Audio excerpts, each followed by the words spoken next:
and justice for all. Okay. Patrick, roll call. Aleppo, Avalon, Bell Acres, Bellevue, Ben Avon, Here. Edgeworth, Hemsworth, Glen Osborne, Here. Glenfield, Hayesville, Here. Buck, Leet, Leedsdale, Sewickley, Here. Sewickley Heights. Okay, There's quorum? Not yet. well, I mean, we'll give it a Okay, few we'll moments. move on.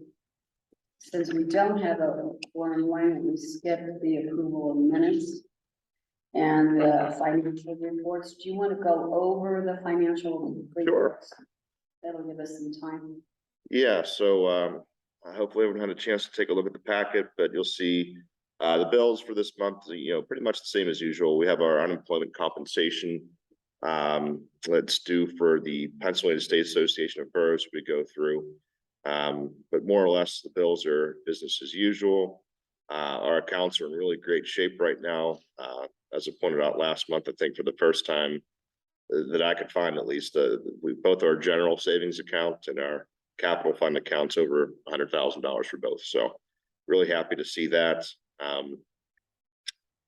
Yeah, I'd be happy to answer any questions if anybody has any. All open for discussion. Does anybody have any questions for Patrick? No? Okay. Go on, Patrick. Okay, let's hop into the Route 65 report, which I think is next up on the agenda. Well, actually, it's the president's report. Oh, sorry, go ahead. Which is part of my president's, well, my main thing for the president's report is the railroad. The railroad is something that we all have in common, as well as Route 65. I think we all knew, I speak for myself, I have always known that somehow, someday, something could happen to that railroad. I mean, we travel Route 65 and you see oil cars, you see chemical cars, and you don't know what's in it. And I think it's very important, and one of the things is to get our emergency management people together to look not only if something should happen with the railroad, but if something should happen with Route 65 or in one of our communities, because we are close together. And if something happens, if you look at East Palestine, it was not only that small town, but 20 miles out from that town. So that would include all of us. And I keep thinking it's great for the emergency managers to have it. I know if something happens, FEMA would come in, but there's a period of time that is up to local representatives. And I also was, as I was thinking about this, thinking, I don't have a list of my residents to know who's evacuated or where, and I know they don't know where to go. I know at one time, I know the Sewickley Library is a space that they could go, maybe Osborne School for Glen Osborne. I went to Osborne School and said, if we had to evacuate and come to Osborne School, do you have the water? I was told they did. Well, they did 20 years ago, but they don't. So I think it's important and I've asked Patrick to put in a roundtable, because the roundtable with the chiefs of police has been so successful, but also to have the emergency managers talk to one another. Also, they need to talk to the councils. We all need to be trained, and there is a training coming up pretty soon, just for council members, and I would like to disseminate that information, Patrick. Yeah, To everybody, just because there'll be a few times that everybody goes, well, the county will step in. Well, the county has to get there. The county doesn't know the area like we know our municipalities. So I think this is an issue that needs to be looked at, revisited, and I think all of us need to revisit it as a council, and then I would love to see this body, since this is where we discuss this type of things, and all of us are together here, really talk about, well, where in Kilbuck would you go? And if we're close to Kilbuck, and I can't get to the places in Slickley and Glen Osborne, is there an area in surrounding communities where residents can go? And how to get that information out, how to notify, we talked in Glen Osborne Council about reverse 911, but that's a software package you buy for it. And I know years ago, we sent out a mailer to our residents saying, well, we would love your name, your address, your phone number, and your email. This will only be used for emergency situations. We received 10% back. So even, I don't have a list, the municipality doesn't have a list of our residents to be able to contact them. We have a school in our community. They need to be aware of the emergency management plan. But I think this accident in East Palestine put that forward for everyone. It's not a question of if, it's a question of when this will happen. And I would like to open this up for discussion. If people are interested, please email Patrick or myself. I think this is very important for each municipality, and that we need to talk to one another about this issue. I just want to note for the record, Marty was able to hop on, and so is John, so we have a quorum. Okay. So if I may, I feel on that question, nobody in the COG is ready for the size of something that would happen in East Palestine. I think the scope and everything related to dealing with a situation like this needs to be we need help from the county. So why don't we go to the county first? I think that's what the emergency managers are, our liaison to the county. Right, but if the county will take over, I'm pretty sure that they're Yeah. gonna just trump everything that we do, and we will say, okay, so it's fine that we decide to do this, to just jump in, but we want to make sure that what we're gonna do, we are aware and we understand. So it could be a way for them to say, we're concerned about this, and we wanna be informed of what you will be doing and what our emergency people will do on the ground. So how is that gonna be coordinated? Tell us what the plan is and let them, tell us what they're gonna do. And if we feel that there are gaps, or if our people tell us that there are gaps, then we'll work together to fix them. So to start from the ground up, I feel is not gonna be as productive as going to the people that do this on a daily basis. I would not disagree with you, because that's what the emergency managers that are appointed do. They're the ones that are our county liaison. Right. But again, in Glen Osborne, he's a volunteer. Same thing everywhere. Yeah, and I did ask my emergency manager, how can I get the 60 people that live between the tracks and the river out the safest way? They're stuck. Right. And the county's plan is by boat. Great. Do they have a boat? No. Do they have a boat? They talk to the Coast Guard, but the Coast Guard may or may not be at their station at that time. Helicopter, whatever. Well, I was going to helicopter because I do love them. But, these are the issues that I wasn't even aware of, that the county does have a plan. And I think the county emergency manager did come to one of our meetings. And I think maybe it's time to talk. Yeah, we definitely reach out and see if they would be able to attend whenever we do have that roundtable with the emergency management coordinators, have them come and speak to the group. And if they have any questions as a group, that's the person to ask, for sure. Good. So there is a training for the council members as well. There he is. Yeah, we'll go over that in the executive director's report, and I'll send it out to everybody. But it's open to anybody. It's an official. It doesn't have to be a council member, but like firefighters, police, EMS. It used to be mandatory. I mean, I did take classes from FEMA. So this is actually through Norfolk Southern. So it's sponsored through Norfolk Southern. So it's going to be like them sort of Wow. taking the. So the county will be involved, but this is something that's put on by the private sector, kind of proactively. But it would be good to get the contact, communication over with Norfolk Southern. So the roundtable is gonna happen either way, because it does seem like at the very least, the emergency management coordinators should know one another. So that in the event of like a wider issue, they would know how to get in touch with each other and have some rapport already. So is that happening like no matter what?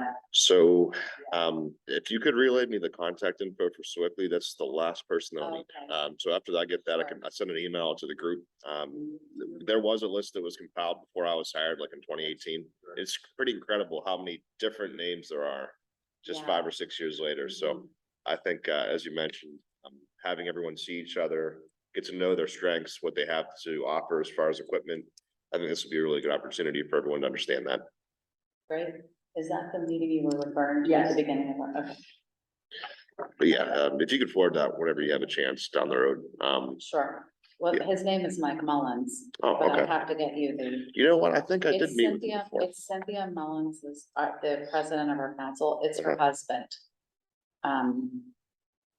And he's a veteran and he was a nurse actually. Perfect. I have his In the military, so he's great, has a lot of experience.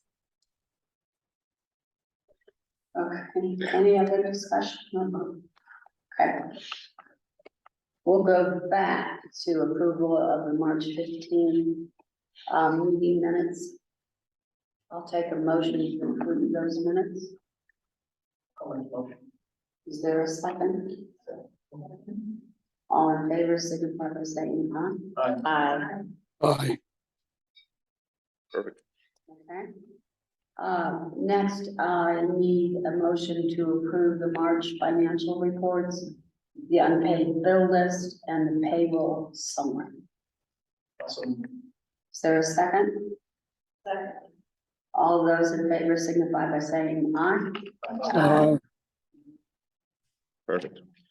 All right, next up, the Route 65 report. So we do have a little bit of an update for everybody. So as we did last month, we approved an agreement with Michael Baker International to help us really present a 2 or 3 page information packet, if you will, to all 15 communities within the QVCOG to more or less get buy-in from everyone to make sure that we want to keep moving forward with this initiative on Route 65.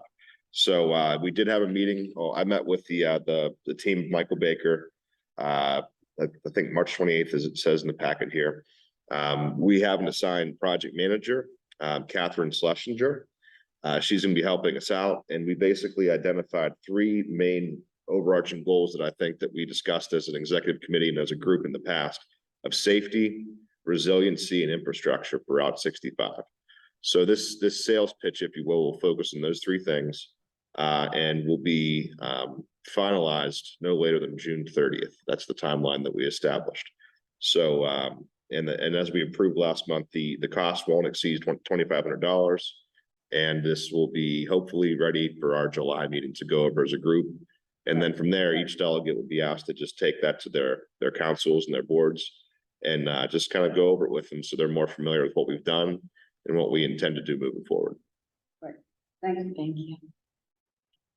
Okay, Patrick, on the CDBG status report.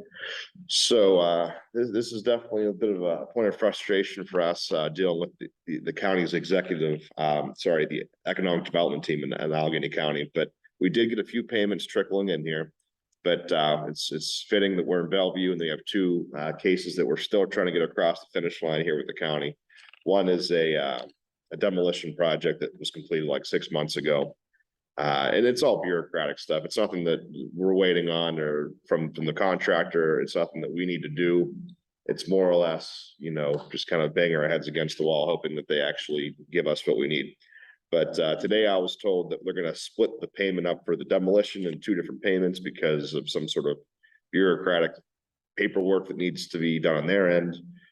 Anyhow, basically we've done everything we need to do. The other point I want to make sure that everyone's aware of, our CD year 48 contract, that was started in June 30th of 2022.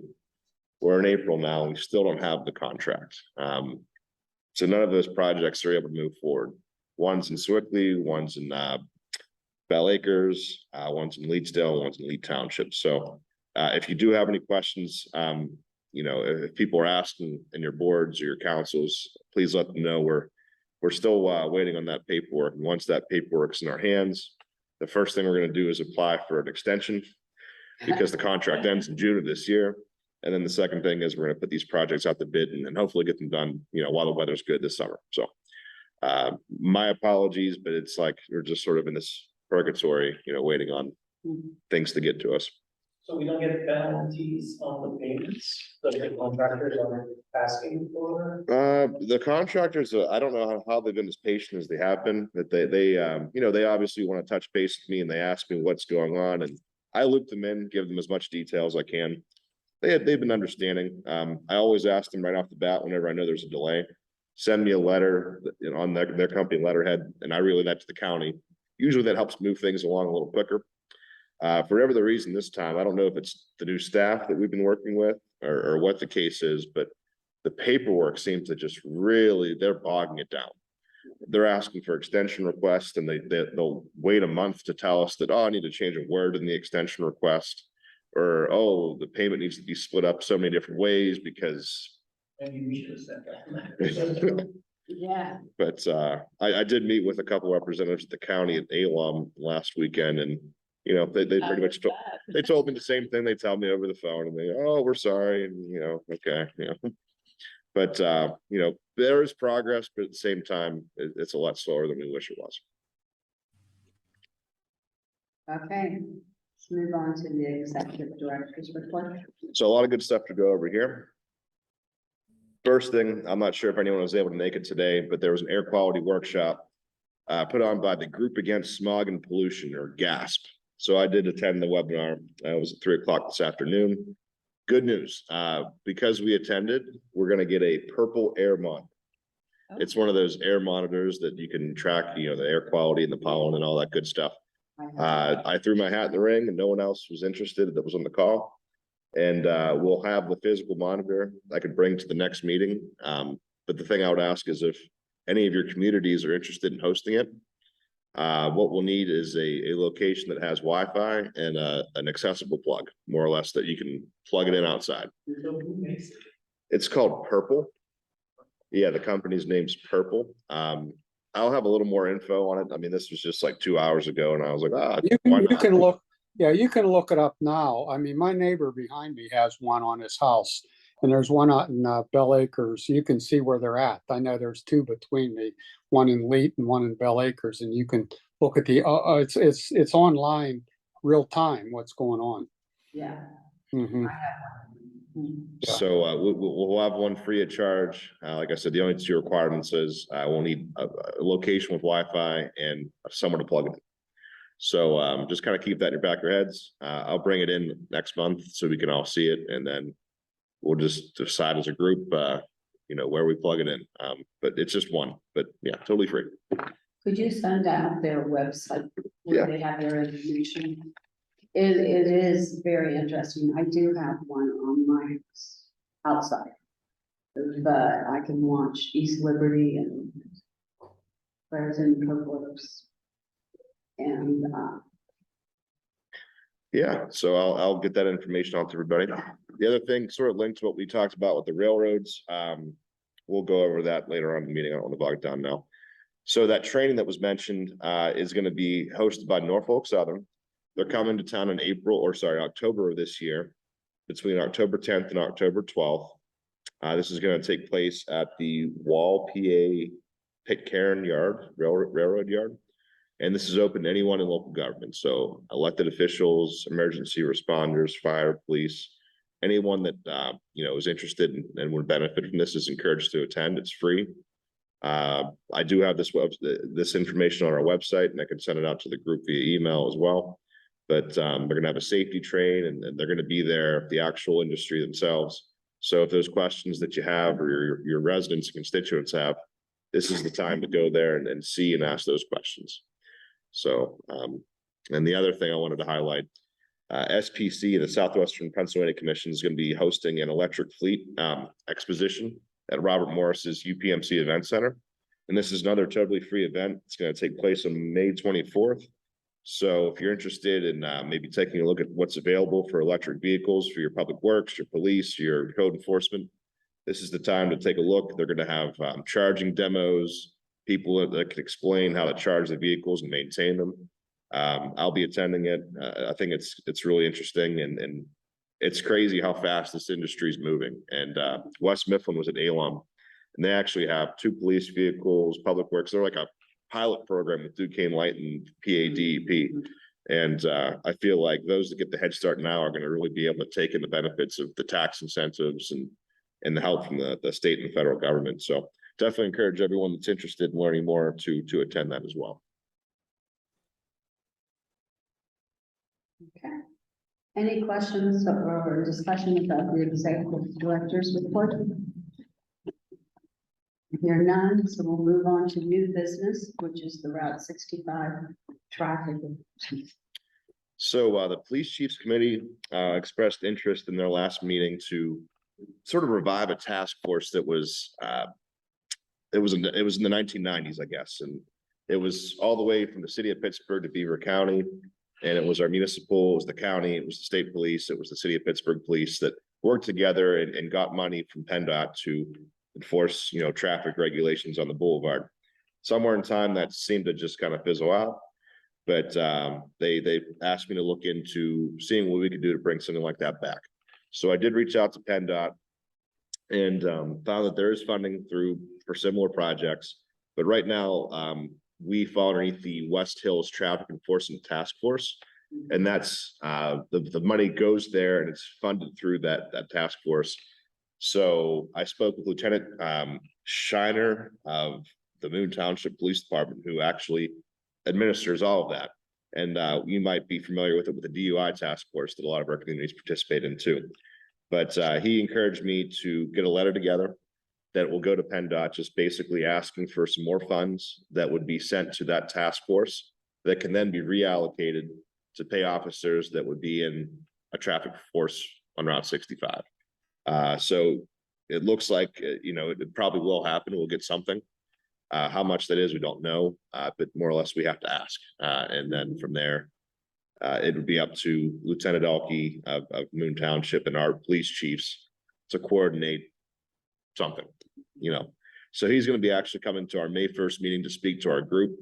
The main thing and where this funding comes from is reportable crashes and data analytics, right? So,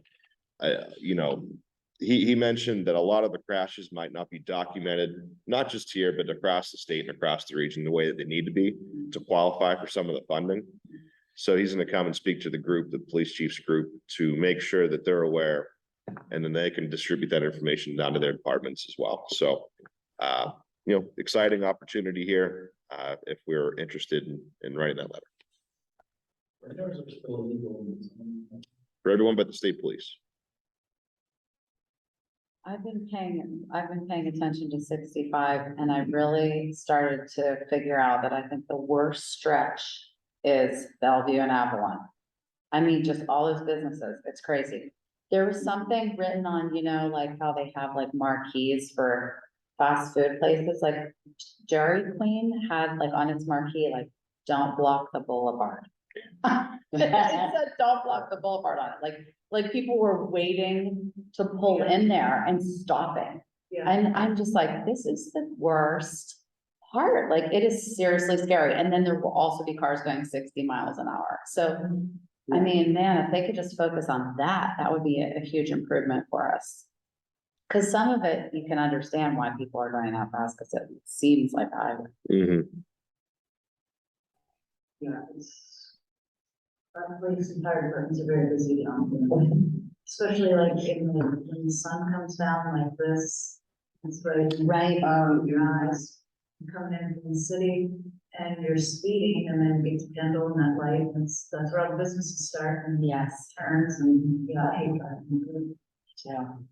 You could ask for a system to indicate people's speed, and that could be a term. I don't know if that could be part of this grant. We could ask for more than just. So the grant, this grant would cover, well, I don't want to misspeak, but more or less it covers the wages and overtime. It's like a reimbursable grant. So it would allow the departments to put an extra officer or two on the boulevard or wherever to really focus in on traffic enforcement. And then they basically get reimbursed in the back end. So this would be specifically for police wages. So Patrick, are you asking for a motion? Which I am for a letter for the task force loan to the West Hills Traffic Enforcement. I'll motion. Okay, is there a second? Second. Okay, all those in favor signify by saying aye. Aye. Okay, Perfect. All right, and last but not least for the group, so we voted on a letter to be sent to our elected representatives on the railroad safety issue. So this is the letter I put together. Hopefully everyone had a chance to take a look at it. More or less, I wanted the group to look at it and make sure that there's nothing else that they wanted to see added into it before we sent it out. This would be sent in sort of waves. So one letter is going to go to our PA House reps, one's going to go to our PA senators, and we're going to send one to our two statewide senators and our representative in the region. So is there any questions or anything that you guys wanted to see added to this letter before we finalize it and send it out? So the broad message is can you summarize it? Yeah, I could just read it to the group. yeah. Okay. So dear representatives, in the wake of recent national railroad incidents, specifically the East Palestine, Ohio derailment event on February 3rd, at its March 15th meeting, the Quaker Valley Council of Governments Board of Delegates unanimously voted to authorize that a letter be directed to our region, state, and federal elected officials. The purpose of this correspondence is to outline the concerns of our member communities, specifically regarding railroad safety and available communication channels for their residents. Please note, QVCOG is a network of communities in Allegheny County that have partnered to promote the efficiency and effectiveness of local government through shared program and resources. It is with great urgency that I share this letter requesting that any available resources regarding municipal railroad safety be shared with our organization and its member communities. 11 QVCOG member community municipalities totaling 25,910 residents are directly impacted by the Fort Wayne line, which is owned and operated by Norfolk Southern Railway. The aforementioned communities are the 11 communities. Railroad companies, including Norfolk Southern, have a responsibility to ensure that their equipment is properly maintained, their tracks are regularly inspected, and their employees are properly trained and qualified, and that their operations are conducted in accordance with the established state and federal safety standards. Our region's residents are seeking reassurances that these standards are being met. In addition to inquiring on a potential new safety measure / monitoring, our communities are seeking clearer communication channels with regional railroad operators, i.e. Norfolk Southern, as well as with state and federal agencies in charge of monitoring the railroad operators and infrastructure. Since the tragic events in East Palestine, many Pennsylvanians have directly contacted their respective home municipality for guidance on this topic. As you may imagine, the municipal officials, staff, and volunteers within our member communities are not equipped to deal with the sudden influx nor complexity of these inquiries. To conclude, railroad safety is a critical issue that has been thrust at the forefront for many of our member communities. This topic requires ongoing attention and investment at both the federal and state level to ensure that our region's railroads and their operators are monitored appropriately. Our communities are seeking reassurances that the health and well-being of their residents are acknowledged by the railroad industry. It is the hope of our board that your offices will consider legislative action regarding this matter. We thank you in advance for your consideration as well as for your service to our member communities. Well done. Any questions or changes? Anything that you guys want to see added to it, something you didn't see addressed? I think it's great. The only thing I had was Emily Kincaid, she moved over to here in Bellevue. So yeah, she's here. Yeah. So we have 3 representatives now, after the redistricting. So Valerie Gatos, Arvid Venkat, and then Emily Kincaid. Is that address 433 East Ohio? Oh, okay. Is that what you're saying? Like her office is being moved? Okay. Yeah, let me, I'll look into it. Okay. I'll make sure that's accurate. Thank you. Other than that, I think it's a great letter. Can we send it to, send it to the senators too? Yeah, so we'll do it in waves. Okay. I just didn't want to have like 17 names Yeah, fogging up the yeah. top of the letter. So we'll send it out to this group and this PA state senators, then our Federal. regional, the federal, and Okay, Should we also mention that we found areas of concern and Glenfield and something more specific where, I mean, I know the letter is very generic, and there are things that we think are really relevant and the way they should be I mean, addressed. I would say that one thing that's like the most startling and alarming for some of our communities, I think, is that there would be residents trapped between the railroad and the river. Yeah. And I think stating that might be Yeah. impactful. With one way in and one way. Yeah. Yeah, I think we should find this. okay. Paul, is there anything you need to add to this letter? I think once, if the letter gives us a direct contact with Norfolk Southern, then I think there can be a list of questions Yeah, for that representative that, you know, could be our liaison with them. That we can then back and forth with, you know, get some resolutions, to some of a lot of the questions. right. I would agree. So as soon as we can, this letter generates a contact with them, then, That's the hope. yeah, right, then we can, And that's been one of the most frustrating. yeah, they don't respond. They don't respond. They haven't responded. I don't recall if the letter like specifically requested a contact with Norfolk Southern, does it at the end there? Yeah. So I mentioned, Specific contact. You mentioned communication. Yeah, seeking clear communication channels. I see, with regional railroad operators, yeah. So I'm open to I don't expect them to write some sort of grand legislation to fix the problem, but if we can get their attention and then they can get the attention of the private industry, that's really the goal of this. And if we can get that contact, that's great. Like we had one incident where we had a pole down along the tracks that had wires up that were just laying alongside the road for months. So we called and they assured me that it wasn't their pole, wasn't their wires. But it went to their control box in their test mile and they just kept denying it. Then we had as you pull the Glenfield on the right, there's an old, there's a tunnel that goes under the tracks to 65 and there's railroad ties on it. Well, that had collapsed. So I called, I can't think of the fellow's name that we had, and we called. And he didn't answer. I left a message that, there's a concern that kids can get into this tunnel now that it will collapse. And but the next day, he never responded, never returned a call. But they just showed up and fixed it. Right. And then they went down, took the pole with the bars. You know what I mean? So again, they ignored that for months. And then, once that concern came, they just fixed it. Never called back to say we got it, never, and they just, so again, the response to communication is terrible. But so we had that relationship with somebody that was dealing with the local communities. Right, a contact. Yeah. Who knows us and we know them. So takeaway is more or less update the address for Representative Kincaid and add a sentence or two to make it more personal with our example in Hayesville and Glenfield. Perfect. That we make the changes and submit the letter. Is there a second? Second.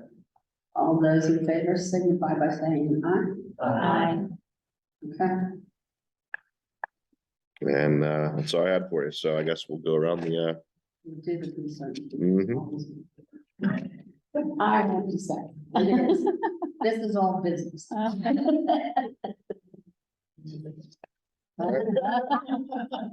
I know. Roberta, you're the first one up. What's new?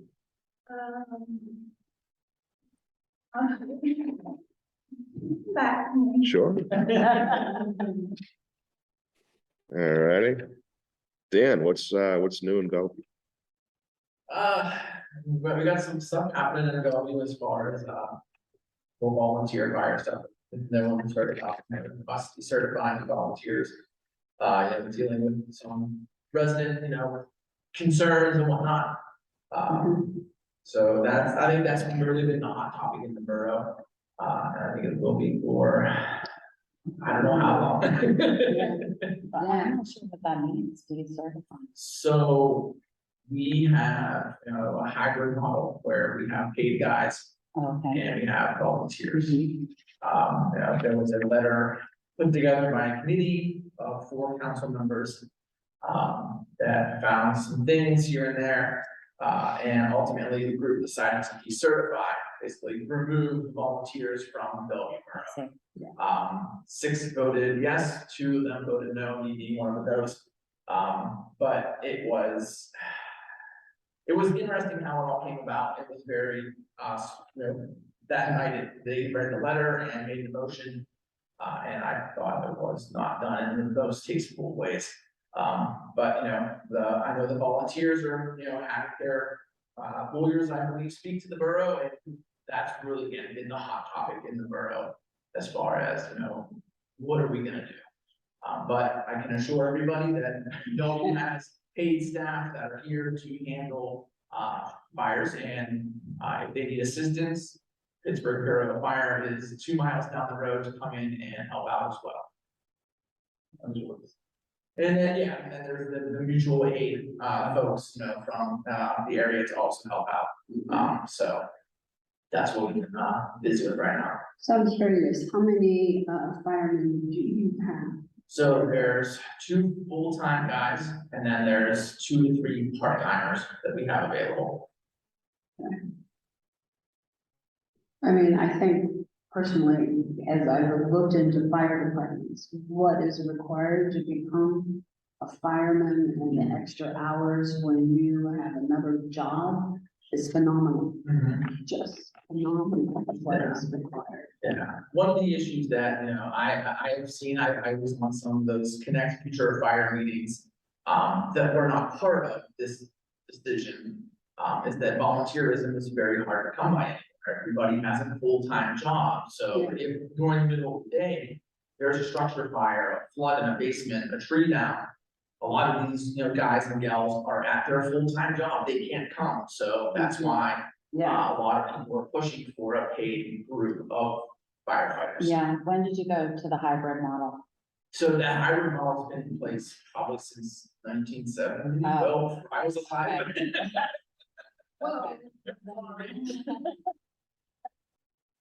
Over in our neck of the woods, it's all volunteer. But Yeah. but I will tell you, I was at the AHOM conference that, in Seven Springs over the weekend. And there was a legislative panel with the state representatives.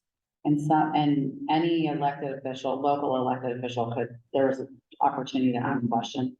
And there were several people that spoke about fire, and the dwindling number of volunteers. And we're really imploring the state officials to direct money toward fire. So they definitely have heard it. So more to come on this. Fair enough. Interesting, yeah. All right. Tavia, what's new in Ben Abbott? I don't think we have anything this month. All righty. Barbara, what's new in Glen Osborne? Glen Osborne goes along. We are soon looking at public works. We don't have Glen Osborne because we are so small. We contract out for police, for fire, and we've had John Wick for maybe 20 years. doing the municipality, and he's a contract worker. Well, John sold his business, and now we're looking at, well, what are we gonna do? Do we just accept the person that he sold it to, or how do we wanna look at neighboring municipalities that have equipment that, you know, we don't have? And do we wanna keep it a, contract by contract, rather than have somebody head of public works? So these are questions that the council is looking at, and looking at what John Wick did, and is it one person to do all this, or do we piecemeal it at this time? I know the Killbuck, you guys contract out for public works, right? Yeah. I mean, most of the time. I don't know, maybe you could look into their situation too, to see if they're Yeah, able to do that as well. yeah. We'd be happy to. Paul, did you want to just say a few words about your background and your?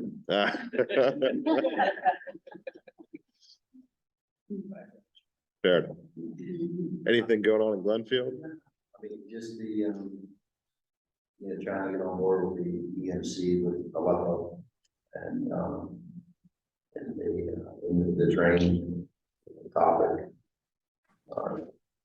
At this time, the mayor, David Orbison, has organized a group that is comprised of Hayesville, Glenfield, and Glen Osborne at this time to move this forward. We've tried this, I don't know how many times, and it goes forward only so far.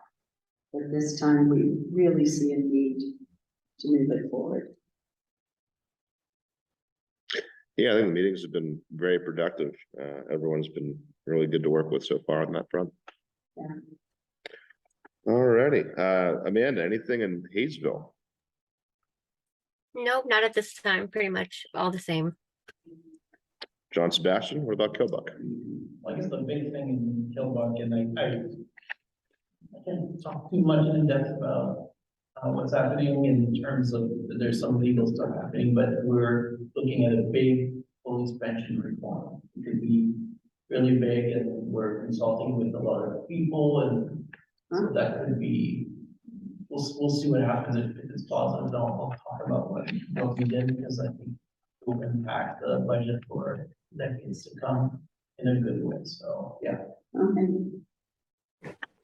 All right, Marty, anything in Lee Township?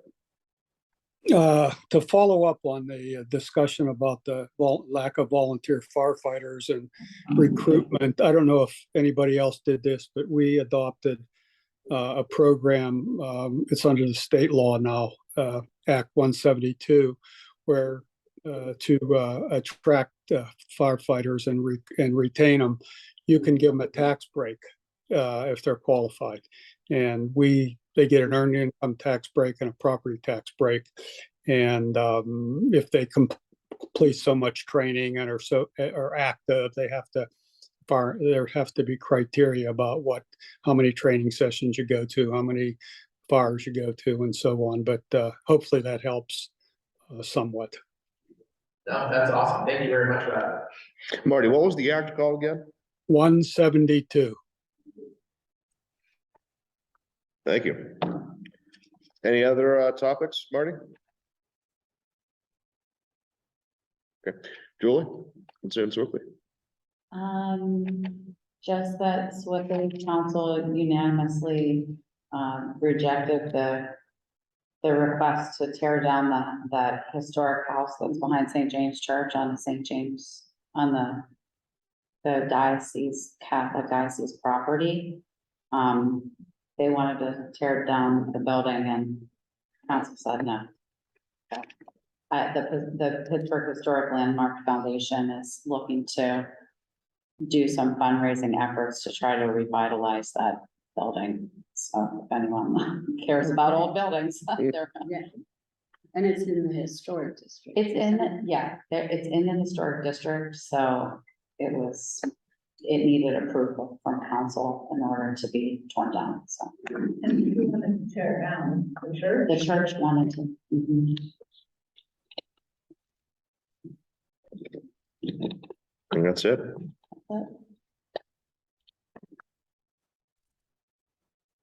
That's it. That's it. I'll take the motion to. There we go. I'll take. Okay, I'll take a turn. is there a second? Yeah. All in favor? All right, thanks, everybody. We'll see you next month. Good night. Bye. Thank you.